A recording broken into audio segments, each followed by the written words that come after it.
নমস্কাৰ, আপোনালোক সকলোকে মোৰ অন্য এটি ৰেচিপি ভিডিঅ'লৈ স্বাগতম জনাইছোঁ। আশা কৰোঁ সকলো ভালে আছে।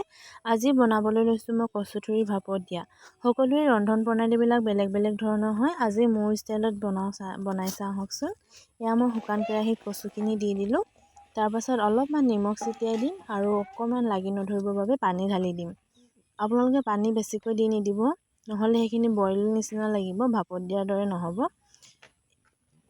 পানী দি মেলি অলপ দেৰি ঢাকি দিব, কচুখিনি আধা সিজা হোৱালৈকে। আৰু আমি সকলোৱে জানো কচুত প্ৰচুৰ পৰিমাণে আইৰণ, কেলছিয়ামৰ উপৰিও বিভিন্ন ধৰণৰ ঔষধি গুণ আছে কচুথুৰিত। আৰু ই হৈছে অসমীয়া থলুৱা ব্যঞ্জন। আৰু এইখিনি দেখিলেনে সিজি উঠিলে। ইয়াত মই এতিয়া আধা সিজা হওঁতে মই ইয়াত পিঁয়াজ আৰু আদা নহৰু পেষ্টখিনি দি মেলি আকৌ লৰাই মেলি আকৌ অলপ দেৰি ঢাকি দিম, পিঁয়াজখিনি আৰু আদা নহৰুখিনি সিজি উঠালৈকে। এতিয়া মই ঢাকি দিম।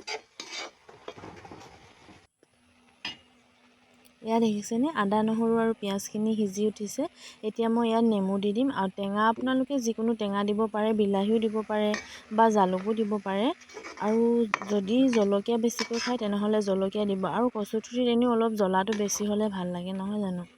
মই কিন্তু ইয়াত ভোট জলকীয়া দিম, আচাৰত থোৱা ভোট জলকীয়া দুটুকুৰা দি দিম। আপোনালোকে যিকোনো জলকীয়া দিব। কেঁচা জলকীয়া দিলে আচলতে কেঁচা জলকীয়াৰ সোৱাদটো বেলেগ ধৰণে আহে, সেয়াও অন্য এটা টেষ্ট আহে। এইখিনি দেখিছেনে সম্পূৰ্ণ সিজি উঠিছেগৈ। ইয়াতে মই এতিয়া জলকীয়াখিনি ঢালি দিছোঁ।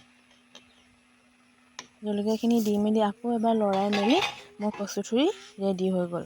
পানীখিনি সম্পূৰ্ণ শুকাই যাবলৈ দিব। এয়া দেখিছেনে কচুথুৰি হৈছেনে লোভনীয় দেখাত। আপোনালোকে এবাৰ নিশ্চয় ট্ৰাই কৰি চাব। ভিডিঅ'টি চোৱাৰ বাবে ধন্যবাদ।